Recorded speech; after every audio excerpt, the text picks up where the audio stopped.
பிரேமா, இந்த விசா ஃபீ வந்து இன்க்ரீஸ் பண்ணிருக்காங்கல்ல, அதை பத்தி சொல்லுங்க. அந்த புது பில் என்ன இருக்கு? அது ரொம்ப முக்கியமான ஒரு விஷயம். ஒன் பிக் பியூட்டிஃபுல் பில் அப்படிங்கிற ஒரு பில்ல பல விஷயம் இருக்கு. அதுல விசா இன்டெகிரிட்டி ஃபீன்னு ஒரு ஃபீ இன்ட்ரடியூஸ் பண்ணியிருக்காங்க, $250.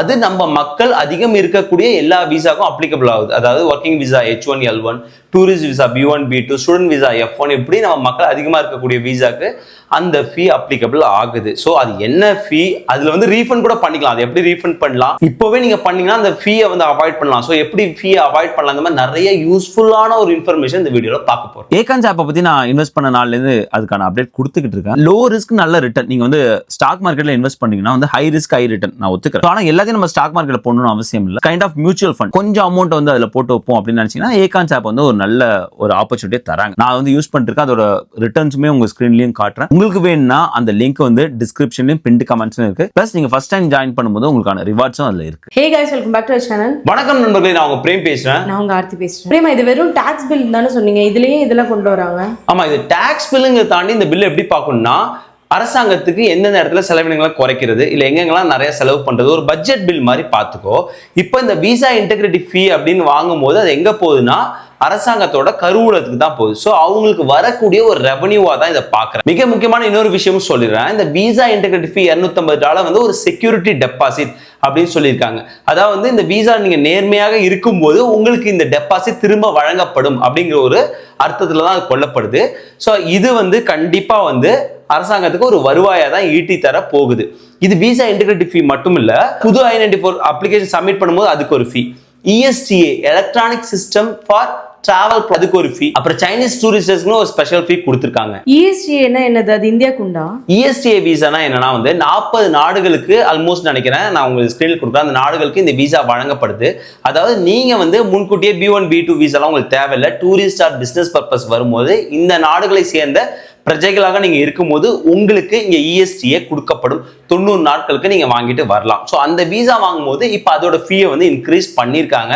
நிறைய நம்ம இந்தியர்கள் அதிக வசிக்கக்கூடிய நாடுகளாக இல்லை அங்கே போய் நம்ம சிட்டிசன்ஷிப் வாங்கியிருப்பாங்க இல்லையா, சிங்கப்பூர், UK, ஜப்பான், இந்த மாதிரி நாடுகளுக்கு உண்டு. ஸோ அந்த அயர்லாந்து, ஹங்கரி, இந்த மாதிரி நிறைய ஐரோப்பா நாடுகளுக்குமே உண்டு.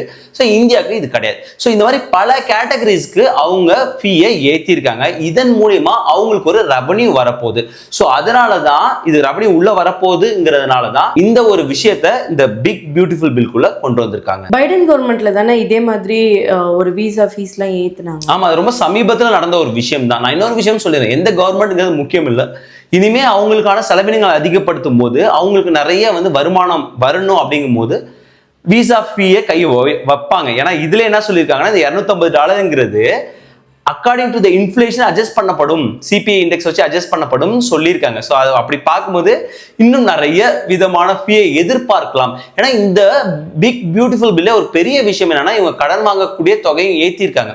ஸோ நிறைய கடன் வாங்க போறாங்க. ஸோ அதனால அவங்களுக்கு கொஞ்சம் ரெவன்யூ வந்தாகும். ஸோ இந்த மாதிரி நிறைய ஃபீஸை இனிமேல் எதிர்பார்க்கலாம்னு தெரியுது. பிரேமா, இந்த விசா ஃபீயை வந்து இப்போ ஒர்க்கிங் விசால வராங்கன்னா யார் பே பண்ற மாதிரி இருக்கும்? ஆமா, நான் முன்னாடியே சொன்ன மாதிரி இந்த ஒரு $250 விசா இன்டெகிரிட்டி ஃபீ பெரும்பாலான விசாக்கு உண்டு. A and G விசாக்கு மட்டும் தான் எக்ஸம்ஷன் கொடுத்துருக்காங்க. இப்போ ஒரு எடுத்துக்காட்டு வந்து H1Bல H1B பண்றாங்கன்னா எம்ப்ளாயர் பண்ணிடுவாங்க இல்லையா. ஸோ எம்ப்ளாயர் பண்ணும்போது அதுல வந்து இந்த $250 செக்யூரிட்டி டெபாசிட்டை சேர்த்து கட்டணும். ரைட். இதே B1 B2 இப்போ வந்து புதுசா B1 B2 அம்மா அப்பாக்க எடுக்கிறாங்கன்னு வச்சுக்கோங்க. அப்போ யார் ஸ்பான்சர் பண்ணுவாங்க? அந்த குழந்தைங்க தான் ஸ்பான்சர் பண்ணுவாங்க. அந்த குழந்தைங்க இல்லை யார் ஸ்பான்சர் பண்றாங்களோ அவங்க புது விசா வாங்கும்போது $250 இப்போ 2 பேர் இருக்காங்கன்னா $500 அவங்களுக்கு செக்யூரிட்டி டெபாசிட்டா கட்டுறோம். ஸோ இதுதான் வந்து சொல்லியிருக்காங்க. பிளஸ் இப்பெல்லாம் புது விசா உங்களுக்கு இஷ்யூ பண்றாங்களோ அப்பெல்லாம் நீங்க $250 செக்யூரிட்டி டெபாசிட் கட்டணும் அப்படின்னு தெளிவா சொல்லியிருக்காங்க. இது A and G விசாக்கு மட்டும் கிடையாது. இப்ப டெபாசிட்னா அது எப்படி ரீஃபண்ட் பண்ணுவாங்க? ஆமா, அது ரொம்ப ஒரு குழப்பமான ப்ராசஸ். இப்பதான் ஆரம்பிச்சிருக்காங்க இல்லையா. இந்த பில்லுல வந்து 1407 1408 நீங்க பாத்தீங்கன்னா தெரியும், செக்யூரிட்டி டெபாசிட் விசா இன்டெகிரிட்டி ஃபீ பத்தியும் பிளஸ் I-94 ஃபீஸ் பத்தியும் கொடுத்துருக்காங்க. அந்த பில்லுல வந்து 1000 பக்கம் கொண்ட பில்லுல அதுதான் வந்து அந்த நம்பர்ஸ் நீங்க வந்து செக் பண்ணிக்கலாம். ஸோ இந்த செக்யூரிட்டி டெபாசிட் எப்படி கட்டணும் அப்படிங்கிற ஒரு கேள்வி வரும்போது, இல்லை எப்படி ரீஃபண்ட் பண்ணுவாங்கன்னு கேள்வி வரும்போது, எப்படி கட்டணும் ஈஸியாக நம்ம ப்ராசஸ் பண்ணும்போது நம்ம அவங்களுக்கு கொடுக்க வேண்டியிருக்கும். ஸோ அது ரொம்ப ஸ்ட்ரெயிட் ஃபார்வர்ட். ஆனால் எப்படி ரீஃபண்ட் வரப்போகுதுங்கிறது ஒரு ஸ்ட்ரெயிட் ஃபார்வர்டாக இல்லை. அவங்க சில கிரைட்டீரியா கொடுத்துருக்காங்க. இந்த விசா நீங்கள் இருக்கும்போது ஓவர் ஸ்டே பண்ணியிருக்க கூடாது அண்ட் அன்ஆத்தரைஸ் ஒர்க் பண்ணியிருக்க கூடாது. பிளஸ் நீங்க I-94 எக்ஸ்பைரி ஆகிறதுக்கு 5 நாளுக்கு முன்னாடி நீங்க இந்த செக்யூரிட்டி டெபாசிட்டை நீங்க ரீஃபண்ட் வாங்கிக்கலாம். அல்லது நீங்க இந்த விசால வந்துட்டீங்க, அதுக்கப்புறம் உங்களை லாஃபுல் பெர்மனன்ட் ரெசிடென்ட்டா கிரீன் கார்டு கிடைச்சிச்சு, நீங்க விசால இருக்கும் போது அப்ப அந்த செக்யூரிட்டி டெபாசிட்டை ரீஃபண்ட் பண்ணிக்கலாம் டிஹெச்எஸ்லேருந்து அப்படின்னு சொல்லியிருக்காங்க. இது எப்படி அந்த ப்ராசஸ் போகும், ஏன்னா ப்ரூஃப் சப்மிட் பண்ணணும்னு சொல்லியிருக்காங்க. என்னென்ன ப்ரூஃப்னு இது வரைக்கும் தெரியாது. எப்படி இந்த ப்ராசஸ் இருக்கும், அது மெயிலில் செக்காக அனுப்புவாங்களா இல்லை பேங்க்ல டெபாசிட் பண்ணுவாங்களா, இந்த மாதிரி நிறைய விஷயங்கள் தெரியாது. ஏன்னா இதுதான் இப்போ பில்லில் வந்திருக்கு. இதன் பிறகு டிஹெச்எஸ் தான் இதுக்கான வழிமுறைகள் கொடுப்பாங்க. அந்த வழிமுறைகள் கொடுக்கும்போது நம்ம இன்னொரு வீடியோ கிளியரா பார்த்துருவோம். இது என்னையில இருந்து அப்ளிகபிள் ஆகும்? இது வந்து நெக்ஸ்ட் ஃபிஸ்கல் இயர்னு சொல்லியிருக்காங்க. இங்க எல்லாருக்குமே தெரிஞ்சுக்கணும், ஃபிஸ்கல் இயர்ங்கிறது அக்டோபர்ல ஸ்டார்ட் ஆகும். ஸோ அக்டோபர் 1ல இருந்து இந்த $250 எக்ஸ்ட்ரா செக்யூரிட்டி டெபாசிட் அப்ளிகபிள் ஆக போகுது அப்படின்னு தெரிஞ்சுக்கணும். பிரேமா, சப்போஸ் யாருக்காவது விசா எக்ஸ்பைரி ஆக போகுதுன்னா இப்பே விசா எக்ஸ்டென்ஷனுக்கு அப்ளை பண்ணா இதை அவாய்ட் பண்ணலாம்ல இந்த ஃபீயை? கரெக்ட். அதுதான் இந்த வீடியோ வந்து ரொம்ப முக்கியத்துவம் பெறுது. யாருக்கும் B1 B2 விசா வந்து எக்ஸ்பைரி ஆக போகுது பேரண்ட்ஸ்னா, அது ஏற்கனவே $182 இருந்தது, இப்போ $250 ஆட் ஆகி $432 ஆக போகுது. அதாவது கட்ட வேண்டிய தொகை வந்து 2.5 மடங்கு அதிகமாகுது. ஸோ அப்படி இருக்கும்போது இப்போயே உங்க பேரண்ட்ஸ் போட்டிங்கன்னா அவாய்ட் பண்ணலாம். ஏன்னா 2 பேருக்கு அப்படின்னு பார்க்கும்போது $500 நம்ம அப்படியே கன்வெர்ட் பண்ணா $45,000 சேவ் ஆகும். ஏன்னா நீங்க இப்போ B1 B2 டெபாசிட் பண்ணா அது எப்படி வந்து ரீஃபண்ட் பண்றது, வெரி ஃபர்ஸ்ட் டைமே அவங்க எக்ஸிட் ஆகும்போது ரீஃபண்ட் பண்றதா இல்லை விசா முடியும் போது தான் ரீஃபண்ட் பண்ணுவாங்களா, இந்த மாதிரி நிறைய கேள்விகள் இருக்கு. அதுக்கு நீங்க முன்னாடியே போட்டீங்கன்னா இதை கொஞ்சம் அவாய்ட் பண்ணலாம். அதான் ரொம்ப முக்கியம். பிளஸ் I-94 பொறுத்த வரைக்கும் அது வந்து ரீஃபண்ட் கிடையாது. நீங்க எனி ஹவு நீங்க அதை கட்டி தான் ஆகணும். அது எப்படி பிரேமா பே பண்ணுவாங்க? யூஸ்வலா நம்ம I-94 உள்ள வரும்போது பே பண்ண மாட்டோம்ல. கரெக்ட். ஸோ I-94 எப்பெல்லாம் இஷ்யூ பண்ணுவாங்க, இப்போ நீங்க ஃபிளைட் வழியா வரீங்க, ஏதோ ஒரு விசால வரீங்கன்னா அங்க உங்கள்கிட்ட எதுக்காக வரீங்க, எவ்வளவு நாள் ஸ்டே பண்ணுங்க எல்லாத்தையும் கேட்டு உங்களுக்கு I-94 இஷ்யூ பண்ணுவாங்க. அப்படி இஷ்யூ பண்ணும்போது எந்த காரணத்தை கொண்டும் அவங்க காசு வாங்கவே மாட்டாங்க. இது வரைக்கும் உள்ள நடைமுறை படி கிரெடிட் கார்டு எதுவுமே நீங்க அங்க யூஸ் பண்ண மாட்டீங்க. அவங்களுக்கு வந்து இஷ்யூ பண்ணிட்டு உள்ள அனுப்புவாங்க. அதே லேண்ட் வழியாக நிறைய கனடாலேருந்து வரும்போது I-94 இஷ்யூ பண்ணும்போது அவங்க வந்து அங்கே காசு வாங்கிப்பாங்க. அதாவது கனடா சிட்டிசன் ஆர் மெக்சிகன்ஸ் வரும்போது, ஏன்னா அவங்களுக்கு ஸ்பெஷல் வீசா இருக்குல்ல. ஸோ அப்படி வரும்போது அவங்க லேண்ட்ல புரியுது ஏற்கனவே வாங்க போறாங்க காசு, பிளஸ் அடிஷ்னலாக வந்து ஆட் ஆக போகுது. பட் இப்படி ஃப்ளைட்ல வரும்போது அவங்களுக்கு எப்படி வந்து வாங்க போறாங்கன்னு இது வரைக்கும் கிளியரான ஒரு இன்ஸ்ட்ரக்ஷன்ல நம்ம அடுத்தடுத்து நம்ம டுவோர்ட்ஸ் அதுக்கு வரும்போது நம்ம அந்த வீடியோ வந்து கிளீனாக பார்ப்போம். பட் எக்ஸ்டென்ஷன் போடும்போது நம்ம இப்போ H1Bல இருக்காங்க, இப்போ எக்ஸ்டென்ஷன் போடும்போது அந்த எக்ஸ்டென்ஷனோட I-94 கீழே வந்துடும். ஸோ அப்போ எக்ஸ்டென்ஷன் போடும்போது இந்த I-94 அப்ளிகேஷனும் ஆட் ஆக போகுது அப்படிங்கிறது கிளீனாக தெரியுது.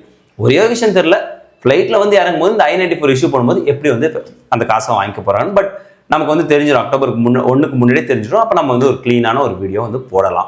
ஸ்டூடெண்ட் விசாக்கும் இது உண்டா? கண்டிப்பா ஸ்டூடெண்ட் விசாக்கு இருக்கு. நான் முன்னாடி சொன்ன மாதிரி A and G விசாக்கு மட்டும் தான் கிடையாது.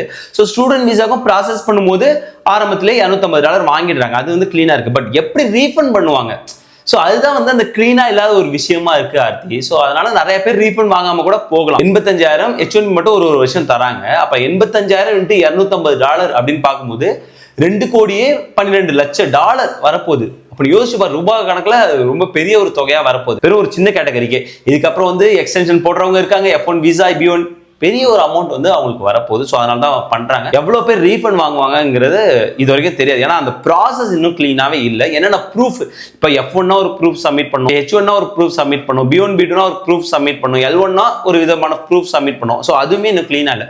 பட் நம்ம வெயிட் பண்ணணும் அப்படின்னு நான் நினைக்கிறேன். அதுக்கெல்லாம் H4 விசாக்கு உண்டா? நல்ல கேள்வி. டிபெண்டன்ட் விசாக்கு உண்டா அப்படின்னு இதுதான் அந்த பில்லில் நான் சொன்னேன். அந்த செக்ஷன் 1407 விசா இன்டெகிரிட்டி ஃபீ, அதில் என்ன சொல்லியிருக்காங்கன்னா எப்போல்லாம் இந்த விசா இஷ்யூ பண்ணுறாங்களோ அப்போல்லாம் $250 சொல்லியிருக்காங்க. அதாவது விசா ஸ்டாம்பிங் ப்ராசஸ் போகிறோம் இல்லையா, அப்போல்லாம் அந்த $250 செக்யூரிட்டி டெபாசிட் கட்டணும். சப்போஸ் இனிஷியலாக இப்போ வந்து H1B ஆர் H4ல இருக்காங்க, மொதல் தடவை ஸ்டாம்பிங் பண்ணுறாங்கன்னா $250 டெபாசிட் கட்டுவாங்க. அதுக்கப்புறம் ரீஃபண்ட் வாங்கலாம். அந்த எலிஜிபிலிட்டி பார்த்தோம். சப்போஸ் அடுத்த தடவை நம்ம எக்ஸ்டென்ஷன் மட்டும் போடுறாங்க யூஎஸ்ஏலேருந்துனா இந்த ஃபீ கிடையாது. ஆனால் அந்த எக்ஸ்டென்ஷனுக்கு விசா ஸ்டாம்பிங் போகிறாங்க பாரு, அப்போ இந்த $250 ஃபீ கட்டணும். இது தெளிவாக அந்த செக்ஷனில் கொடுத்துருக்காங்க. ஆனால் அந்த ப்ராசஸ் எப்படின்னு நம்ம யூஎஸ்ஏஸ் வந்து இந்த பாலிசி கைட்லைன்ஸ் கொடுக்குற வரைக்கும் வெயிட் பண்ணோம். 1408ல் வந்து இந்த ஃபார்ம் I-94 ஃபீ பற்றி கொடுத்துருக்காங்க. இது ரெண்டும் நீங்கள் பார்த்தீங்கன்னா தெரியும். நான் அந்த லிங்க்கும் கொடுக்குறேன். பார்த்த வரைக்கும் டிபெண்டன்ட் விசா இருக்குன்னு தான் நினைக்கிறேன். பட் ஸ்டில் நம்ம வந்து அது வந்து ஒரு கிளாரிஃபை வீடியோ போடுவோம். H4 L2 டிபெண்டன்ட்க்கு இல்லை F2 டிபெண்டன்ட்லாம் இருக்கா இல்லையா அப்படின்னு. இப்போ தெரிஞ்சுக்க வேண்டியது, ஒரு அடிஷ்னல் பேர்டன் வருது, அடிஷ்னல் ஃபீஸ் வருது. ஸோ அதை நம்ம முன்கூட்டியே எக்ஸ்டென்ஷன் போடுறது மூலிமா அவாய்ட் பண்ண முடியும்.